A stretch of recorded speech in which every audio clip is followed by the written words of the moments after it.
Vasudevaya. Om Namo Bhagavate Vasudevaya. Om Namo Bhagavate Vasudevaya.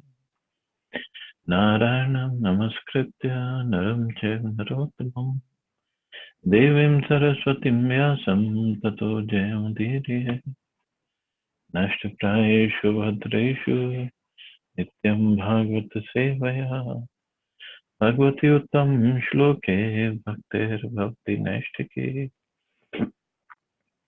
So continuing with the discussion on Srimad Bhagavatam, Canto 3, Chapter 16, the two doorkeepers of Vaikuntha, Jay and Vijay, cursed by the sages. Text number 21 on. So the sages are speaking to Lord Narayan. Yastam vivikta charitera nuvartamanam nanyadriya yat param bhagavata prasanga satam dvijanupat punyaraja punita Srivatsa Lakshmam Kimaga Bhagabhajanastvam. O Lord, you are exceedingly attached to the activities of your pure devotees. Yet you are never attached to the goddess of fortune, who constantly engage in your transcendental loving service. How can you be purified, therefore, by the dust of the path traversed by the Brahmins? And how can you be glorified or made fortunate by the marks of Srivatsa on your chest? Because this Lord Narayan was saying that he is purified by the Brahmins, and he is purified. He is glorified because the sadhu or Vaishnavas are at his lotus feet, or different claims that he was making. So the Kumaras are saying, you're not at all purified, you're already pure. It is said in the Brahma Samhita that the Lord is always served by many thousands, hundreds of thousands of goddesses of fortune in his Vaikuntha planet. Yet because of his attitude of renunciation of all opulences, he is not attached to any one of them. The Lord has 6 opulences: unlimited wealth, unlimited fame, unlimited strength, unlimited beauty, unlimited knowledge, and unlimited renunciation. All the demigods and other living entities worship Lakshmi, the goddess of fortune, just to get her favor. Yet the Lord is never attached to her because he can create an unlimited number of such goddesses for his transcendental service. The goddess of fortune, Lakshmi, is sometimes envious of the tulsi leaves which are placed at the lotus feet of the Lord, for they remain fixed there and do not move. Whereas Lakshmi ji, although stationed by the chest of the Lord, sometimes has to please other devotees who pray for her favor.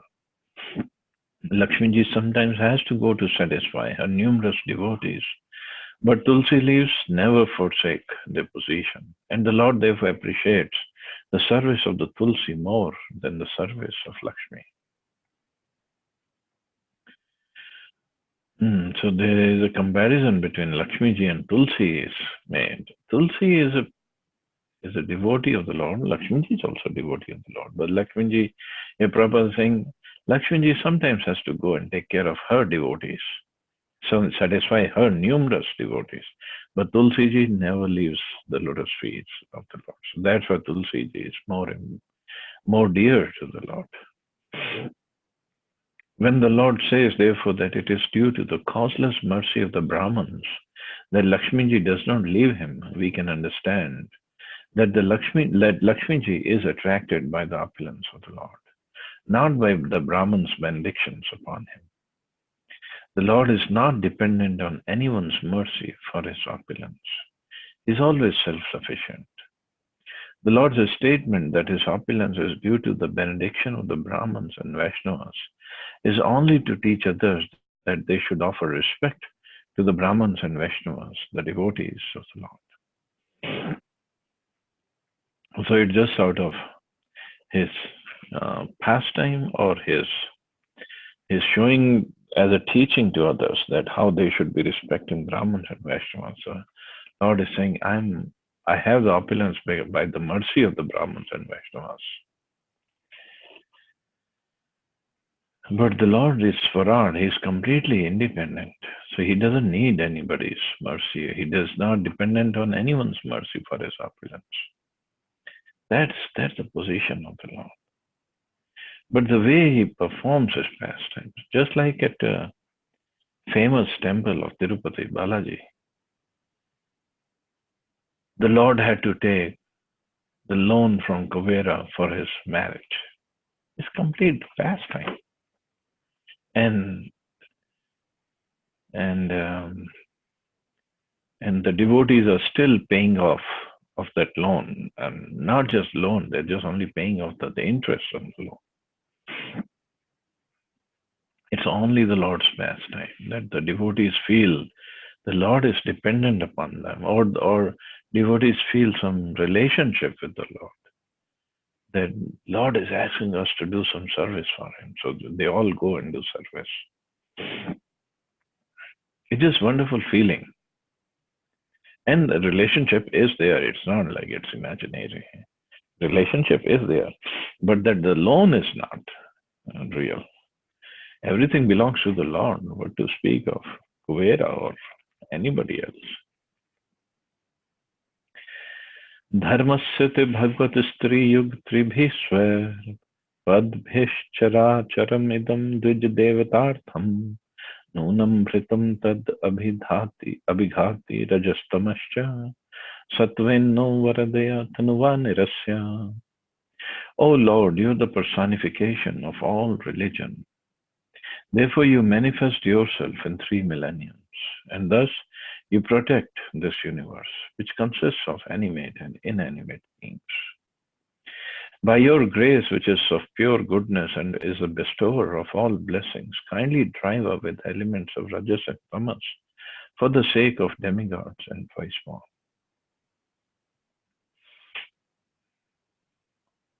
The Lord is addressed in this verse as Tri Yuga, one who appears in 3 millenniums, namely the Satya, Dwapar, and Treta. He is not mentioned as appearing in the 4th millennium or Kali Yuga. So this is, as I said the other day, this was one of the points that Sarvabhauma Bhattacharya made to Gopinath Acharya. That Lord doesn't appear in Kali Yuga, and you are saying Chaitanya Mahaprabhu is the Supreme Personality of Godhead. How is it possible? So, in this described in Vedic literature, that in Kali Yuga he comes as Channa Avatar, or an incarnation, but he does not appear as a manifest incarnation.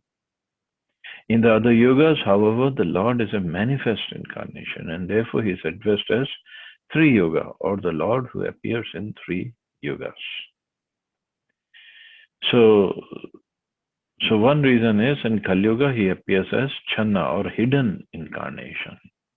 He doesn't come as an incarnation, he comes as a devotee of the Lord. But he's hidden. Not everybody knows that he is the Supreme Lord. Sridhar Swami describes Tri Yuga as follows. Yuga means couple and 3 means 3. The Lord is manifested as 3 couples by his 6 opulences. So 3 couples of opulences. In that way, he can be addressed as Tri Yuga. The Lord is the personality of religious principles. In 3 millenniums, religious principles are protected by 3 kinds of spiritual culture, namely austerity, cleanliness, and mercy. The Lord is called Tri Yuga in that way also. In the age of Kali, these 3 requisites to spiritual culture are almost absent. Austerity, cleanliness, and mercy is almost absent. But the Lord is so kind that in spite of Kali Yugas being devoid of these 3 spiritual qualities, he comes and protects the people of this age in his covered incarnation as Lord Chaitanya. Lord Chaitanya is called covered or Channa, because although he is Krishna himself, he presents himself as a devotee of Krishna, not directly Krishna. The devotees pray to Lord Chaitanya, therefore, to eliminate this dark of passion and ignorance, the most conspicuous assets of this yuga. In the Krishna consciousness movement, one cleanses himself of the modes of passion and ignorance by chanting the holy name of the Lord, Hare Krishna, as introduced by Lord Chaitanya.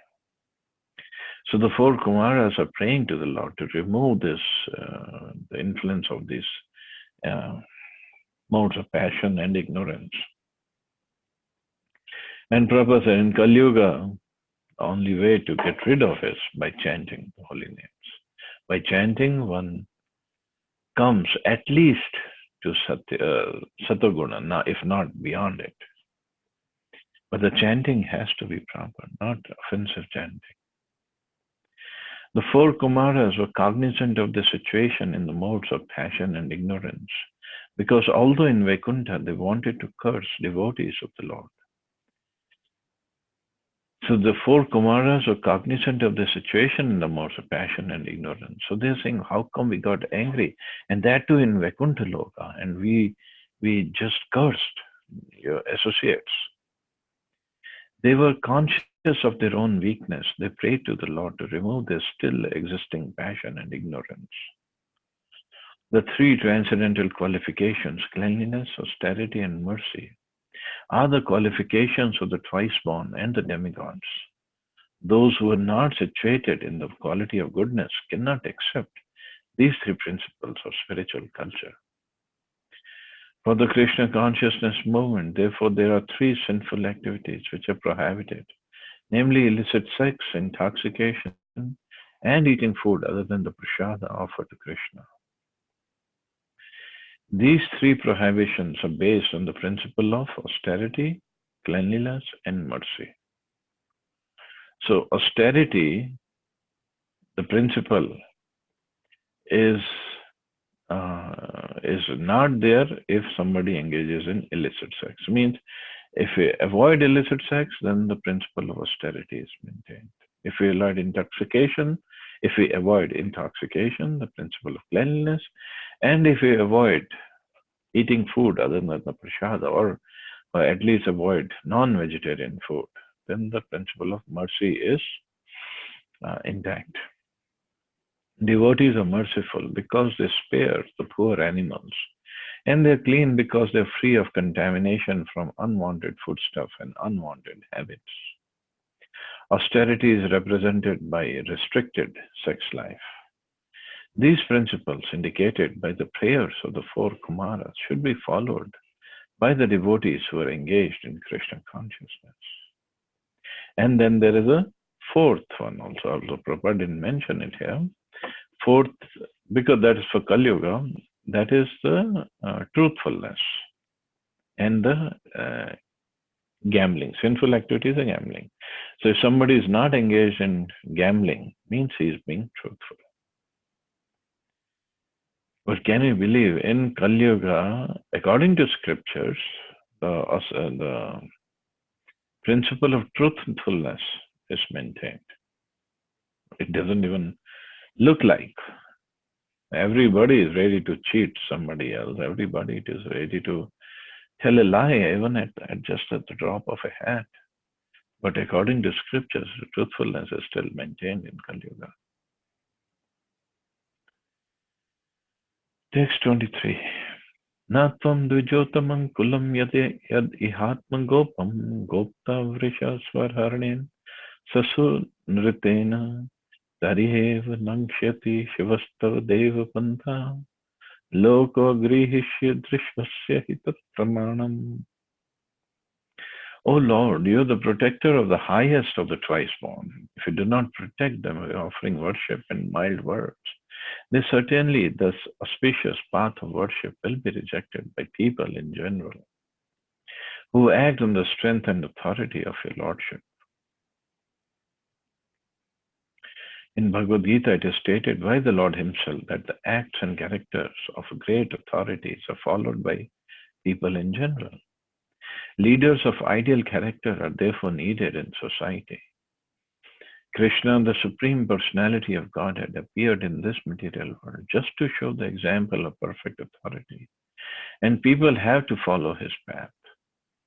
The Vedic injunction is that one cannot understand the absolute truth simply by mental speculation or logical argument. One has to follow the authorities. Mahajano yena gata sapanta. Great authorities should be followed. Otherwise, if we simply depend on scriptures, We are sometimes misled by rascals, or else we cannot understand or follow the different spiritual injunctions. The best path is to follow the authorities. The four Brahman sages stated that Krishna is naturally the protector of the cows and the Brahmans. Go Brahman Hitayacha. When Krishna was on this planet, he set a practical example. He was a cowherd boy, and he was very respectful to the Brahmins and the devotees. So the four Kumaras are saying, you're the protector of the highest of the twice born, and you're protector of the religion, of the principles of religion. So you're the real leader. And Prabhupada is quoting Bhagavad Gita where he says, the great authorities are followed by people in general. So they need to act properly. And to understand the scriptures, one has to follow the Mahajans or the spiritual authorities. So it's also affirmed herein that Brahmins are the best of the twice born. Brahman, Kshatriya, and Vaishyas are all twice born, but the Brahmins are the best. When there is a fight between two persons, each of them protects the upper part of his body, the head, the arms, and the belly. Similarly, for the actual advancement of human civilization, the best part of the social body, namely the Brahmins, the Kshatriyas, and Vaishyas, the intelligent class of men, the military class, and the mercantile men, should be given special protection. Protection of the laborers should not be neglected, but special protection should be given to the upper orders. Of all classes of men, the Brahmins and the Vaishnavas should be given special protection. They should be worshipped. When their protection is performed, it is just like worshipping God. That is not exactly protection, it is a duty. One should worship the Brahmins and Vaishnavas by offering them all kinds of endowments and sweet words. And if one has no means to offer anything, he must at least use sweet words to pacify them. The Lord personally exhibited this behavior towards the Kumaras. So although the Kumaras, they had cursed Jaya and Vijaya, and they are the Jaya and Vijaya personal associates of the Lord, still the Lord respected the four Kumaras and how mildly and how lovingly he spoke with them. It means how he is showing how the Brahmins or the Vaishnavas, they have to be protected and they have to be respected. In fact, because of this Mughal invasion and then the British invasion of India, this whole culture is lost. And they tend to make sure that this Brahminical culture is gone. And that is a way to take over India, to really take over of India. So that's what they did. The Mughals, they did by killing the Brahmins or converting them. And the British did by killing the respect of Vedas by the Brahmins, killing that knowledge. And they did in a very devious way, actually. And the current result is it's all topsy-turvy. It's only because of the spiritual leaders and by Srila Prabhupada. He has done an amazing job, amazing mission he has started, and now the real Brahmins or the Vaishnavas are being created. Although we had wonderful Vaishnavas, especially in South India, but now all over the world, mainly in India and Russia, I would say, the real Brahmins are being created, who has a good knowledge and who has a good grasp of scriptures, and they're leading a pure life. And because of this culture, again, the lost glory of Sanatana Dharma will again come into fore. Because this is Mahaprabhu's prediction that he said, my name will be chanted in every town and village of the world. And that name cannot be chanted until this Sanatan Dharma spreads all over the world. And until there are preachers and until there are devotees all over the world, this cannot spread. And Mahaprabhu, this is Mahaprabhu's prediction, so it cannot be a false prediction. So it is going to happen. I don't know when it's going to happen, but the world is going towards that. With so much of turmoil and chaos all over the world, people are recognizing the value of like yesterday we were talking about veganism. If not vegetarianism, at least they're becoming vegan. That is good. And people are trying to stay away from animal killing. That is also very good. Means that some changes are taking place. Some changes are taking place. And slowly, when they have the right Sukriti, and Krishna will make the arrangement for the devotees to preach properly, and the effect will be there of preaching. Devotees are preaching, but the effect is not there that much because the Kali Yuga is so much of in charge. So the effect will be there, and slowly people will change. So all we have to do is first follow the principles and just preach. At least, if nothing more, I always say, just take a very small target of one person in 1 year. That's it. Nothing more than that. And that is doable. If this system is not introduced by the leaders, means to respect the Brahmins and Vaishnavas, the human civilization will be lost. When there is no protection and special treatment for persons who are devotees of the Lord, who are highly intelligent in spiritual life, then the whole society is lost. The word Nangshati indicates that such a civilization becomes spoiled and is annihilated. The kind of civilization recommended is called the Devapatha, which means the royal road of the demigods. Demigods are supposed to be fully fixed in devotion service of Krishna consciousness. That is the auspicious path that should be protected. If the authorities or the leaders of society do not give special respect to the Brahmins and Vaishnavas, and do not offer them not only sweet words but all facilities, then the path of progress will be lost to human civilization. The Lord personally wanted to teach this, and therefore he offered so much praise to the Kumaras. So if the Lord can praise the Kumaras, although they were angry at Jayanvijaya, and we can argue that Jayanvijaya did not commit any offense or did not commit a mistake. They were just doing their duty. Still the Kumaras were angry at them and they cursed them. And the curse was like, yes, it's gonna have the effect. But still the Lord was so kind, so gentle, so respectful, so humble towards the four Kumaras, and how he offered respect and praise to the Kumaras. So the Lord is personally trying to teach to us how we should deal, how we should deal or have proper attitude towards devotees. So anyway, I'll stop here. See anybody has any questions or comments.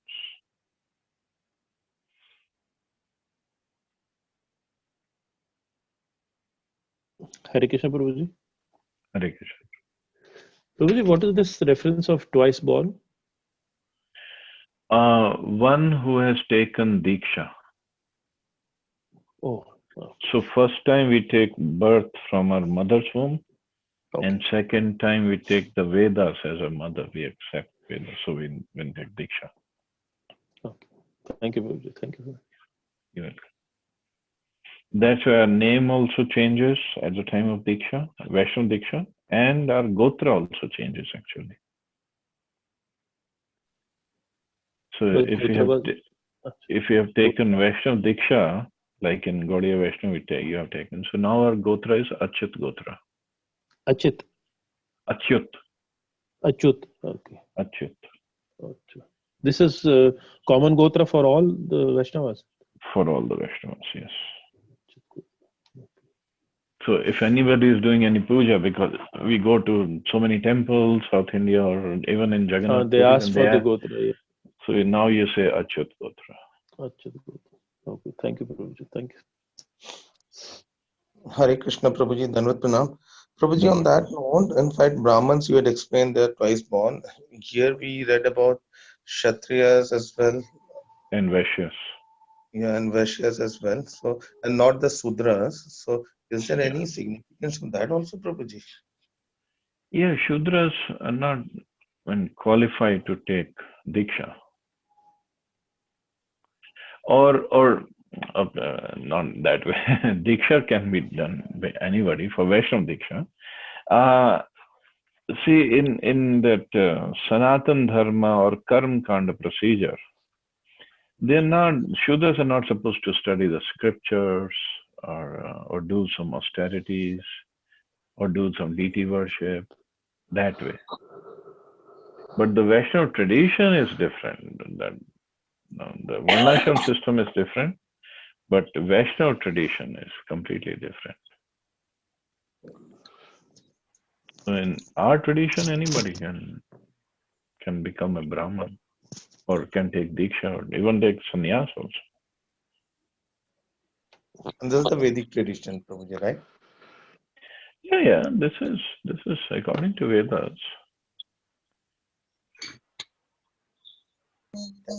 But if you strictly follow the Varnashram system, then one cannot. But this is Devi Varnashram system. It's called Devi Varnashram system, in which one can.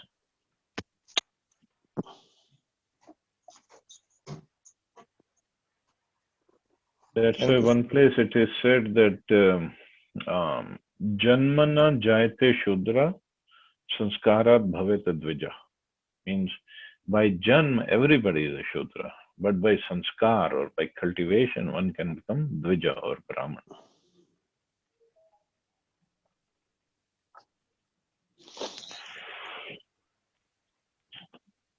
Thank you for clarifying, Prabhuji. Hare Krishna. And rightly said, Prabhuji, we should kindly endeavor to respect and protect the Brahmins and Vaishnavas. The society, as you said, is topsy-turvy these days. In the name of secularism, I mean, anybody and everybody is. Secularism is just a political term. It has nothing to do with scriptures. Yes.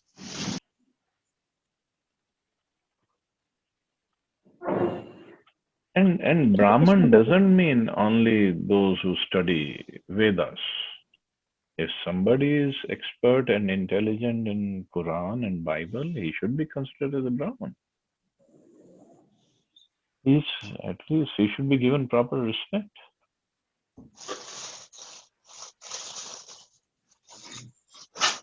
True, Prabhuji. Thank you so much. Hare Krishna, Prabhuji. Hare Krishna, Mata. Prabhuji, regarding today's class, one question has arisen in my mind. With due regards to all the philosophies, I want to ask one question. As Chaitanya Mahaprabhu was the incarnation of Krishna, so Shankaracharya was also the incarnation of Lord Shiva. And I have recently read the Bhaj Govinda. There, he himself is saying that Bhaj Govindam, Bhaj Govindam, Mood Mate. So he's saying that wo mood buddhi Govinda ko bhaj. Now, so whatever the philosophy he has preached, I know it is like it is opposite to Prabhupada's philosophy or Chaitanya Mahaprabhu's philosophy. I want to ask since the Bhagavad Gita and Bhagavatam are the words of Lord Shri Krishna, so they are Lord Krishna, no? The book I'm saying, the shlokas, words. Now I want to know that I have heard and we have so many times read that in Bhagavad Gita and Bhagavatam it says that they are the impersonalists. They are the sometimes the rascal word is also used in these books. So I want to ask, don't you think we are also doing a Vaishnava Prat? Because Lord Krishna, Lord Shiva was also considered as the highest Vaishnava. So if we are saying that they are, sometimes we have used the rascal words, and and the Shankaracharya was also the incarnation of Lord Shiva, don't you think that we are also doing a Vaishnava Prat against them?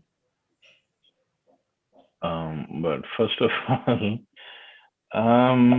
Prabhupada never commented on the personality of Shankaracharya. He commented on his philosophy. And yes, so did Chaitanya Mahaprabhu. As a person, Shankaracharya is very much respected because he has so much of knowledge. But his philosophy wasn't according to the Vaishnava tradition. And he was actually sent by Krishna to give this philosophy. It wasn't that he wanted to do on his own. He was sent by Krishna. And that is why Lord Shiva could not contain his feelings towards Krishna. And in the end, he gave this Bhaj Govindam, Bhaj Govindam, Bhaj Govindam, Udumate. But at the same time, we cannot abide by the philosophy that he gave, saying everybody is God. You are God, I am God, everybody is God. This is not right. Okay, but using these words is also a Vaishnava Prat. But that words were used by Srila Prabhupada, not by me. And Prabhupada is at that level as an acharya or as such a pure devotee of the Lord, and he has special relationship between him and Lord Shiva or whatever. So Prabhupada used that, not us. We just read that, but we don't use those words. We have full respect for Shankaracharya. Obviously, we have. It's just the philosophy we cannot accept. Because we are in Vaishnava tradition and we follow Vaishnava philosophy.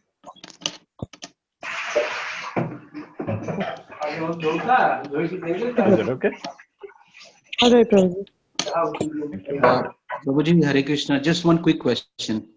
Yes, Prabhuji. At the number of ISKCON temples in UP. So I can see in western side of UP there are multiple. In Meerut there is one in Aligarh and so on. But what about in our Kshetra? I don't think in our Kshetra there is any ISKCON temple. Just it's a very big thing, establishing a temple in any region. But then if we want to approach, if we are people of Awadh wants to have a Krishna temple there, ISKCON temple there, very close to Ayodhya. It won't be like anything. I mean, it's just a like in Hindi we call na Jugalbandi. So it's like Sri Ram temple and then ISKCON temple should be somewhere in our Kshetra.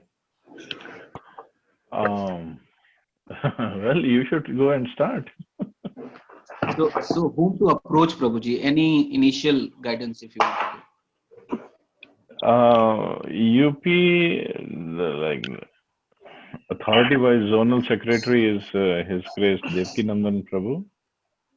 He's in charge of Kanpur temple also right now, or His Holiness Gopal Krish Maharaj. You can approach him because he's also in charge of UP. He's a GBC of UP area.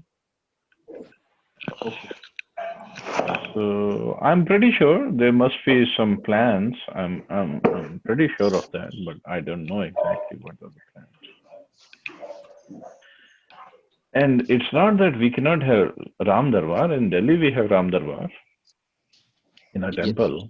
So it's not just Krishna only. Why not Ram? No, I mean to say, Prabhuji, it's obviously Ram already exists there. Each home he is there. I'm saying even in ISKCON temple there can be deities of Lord Ram. In our Bombay temple we have Lord Ram deity. Yeah. That's So I don't know. Whatever the I'll- authorities decide, they can decide. I don't know. Yeah. I'll approach Prabhuji. Thank you so much. Okay. Thank you, Prabhuji. Thank you all very much. You all have a wonderful day. Happy Makar Sankranti to all of you. Happy Makar Sankranti, Prabhuji. Thank you. Thank you, Prabhuji. Jai Shri Krishna, Prabhuji. Jai Shri Hare Krishna. Krishna.